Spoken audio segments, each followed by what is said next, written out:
Assalamualaikum warahmatullahi wabarakatuh. Perkenalkan, nama saya Muhammad Rifandi Abdullah. Saya dari kelas akuntansi A, Fakultas Ekonomi, Universitas Negeri Gorontalo. Pada kesempatan kali ini saya akan menampilkan sebuah video animasi tentang pelaksanaan demokrasi di Indonesia. Video animasi ini dibuat dalam rangka untuk memenuhi tugas mata kuliah Pancasila dan Kewarganegaraan. Pelaksanaan demokrasi di Indonesia. Sebelum kita mengulik lebih jauh tentang pelaksanaan demokrasi di Indonesia, ada baiknya kita mengetahui terlebih dahulu apa itu demokrasi. Demokrasi adalah bentuk pemerintahan di mana semua warga negaranya memiliki hak yang sama dalam pengambilan keputusan yang dapat mengubah hidup mereka. Demokrasi mengizinkan warga negara berpartisipasi baik secara langsung atau melalui perwakilan dalam perumusan, pengembangan, dan pembuatan hukum. Menurut Abraham Lincoln, demokrasi adalah sistem pemerintahan yang diselenggarakan dari rakyat, oleh rakyat, dan untuk rakyat. Istilah demokrasi sendiri berasal dari bahasa Yunani, yaitu demos yang artinya rakyat dan kratos yang artinya pemerintahan. Pengakuan resmi bahwa Indonesia adalah negara demokrasi terdapat pada yang pertama, Undang-Undang Dasar 1945 Pasal 1 Ayat 2 yang berbunyi kedaulatan berada di tangan rakyat dan dilaksanakan menurut Undang-Undang Dasar. Yang kedua, Pancasila sila keempat yang berbunyi kerakyatan yang dipimpin oleh hikmat kebijaksanaan dalam permusyawaratan perwakilan. Sejak merdeka, bangsa Indonesia pernah melaksanakan 3 macam demokrasi, yaitu demokrasi liberal, demokrasi terpimpin, dan demokrasi Pancasila.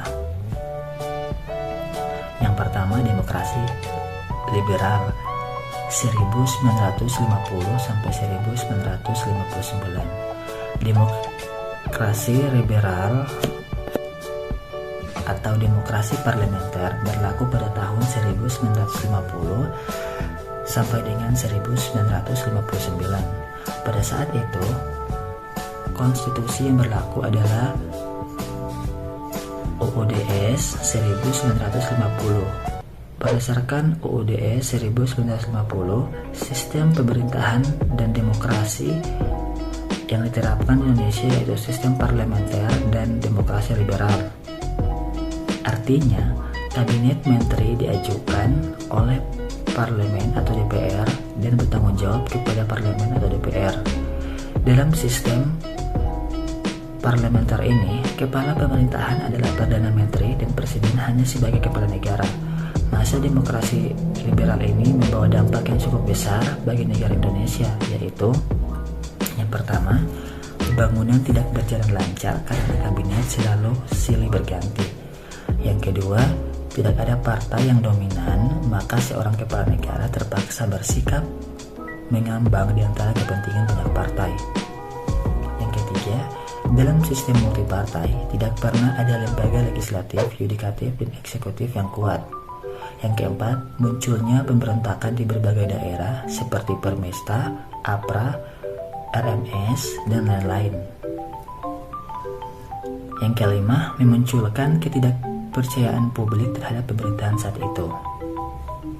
Presiden menganggap bahwa keadaan ketatanegaraan Indonesia membahayakan persatuan dan kesatuan bangsa dan negara.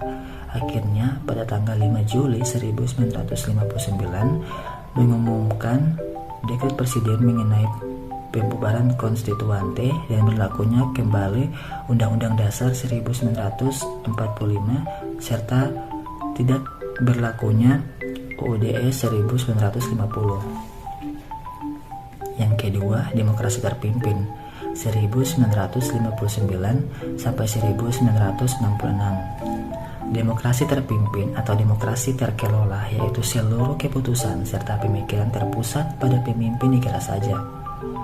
Menurut TAP MPRS nomor 8/MPRS/1965, demokrasi terpimpin adalah kerakyatan yang dipimpin oleh hikmat, kebijaksanaan dalam permusyawaratan perwakilan yang berasaskan musyawarah untuk mufakat secara gotong royong bagi semua kekuatan nasional yang progresif, revolusioner, dengan berporoskan nasakom atau nasionalisme, agama, dan komunisme. Pada saat itu, konstitusi yang berlaku adalah Undang-Undang Dasar 1945 dan Presiden Soekarno berkedudukan sebagai kepala negara sekaligus kepala pemerintahan yang berlandaskan pada sistem presidensial, di mana para menteri berada di bawah wewenang presiden dan bertanggung jawab kepada presiden. Yang ketiga, demokrasi Pancasila 1966 sampai dengan sekarang. Demokrasi Pancasila adalah demokrasi yang merupakan perwujudan kerakyatan yang dipimpin oleh hikmat, kebijaksanaan dalam permusyawaratan perwakilan yang mengandung semangat ketuhanan yang Maha Esa, kemanusiaan yang adil dan beradab, persatuan Indonesia, dan keadilan sosial bagi seluruh rakyat Indonesia. Adapun prinsip-prinsip demokrasi Pancasila yaitu yang pertama, persamaan hak dan kewajiban bagi seluruh rakyat Indonesia. Yang kedua, keseimbangan antara hak dan kewajiban. Yang ketiga, pelaksanaan kebebasan yang bertanggung jawab secara moral kepada Tuhan Yang Maha Esa, diri sendiri dan orang lain. Yang keempat, mewujudkan rasa keadilan sosial. Yang kelima, pengambilan keputusan dengan musyawarah mufakat.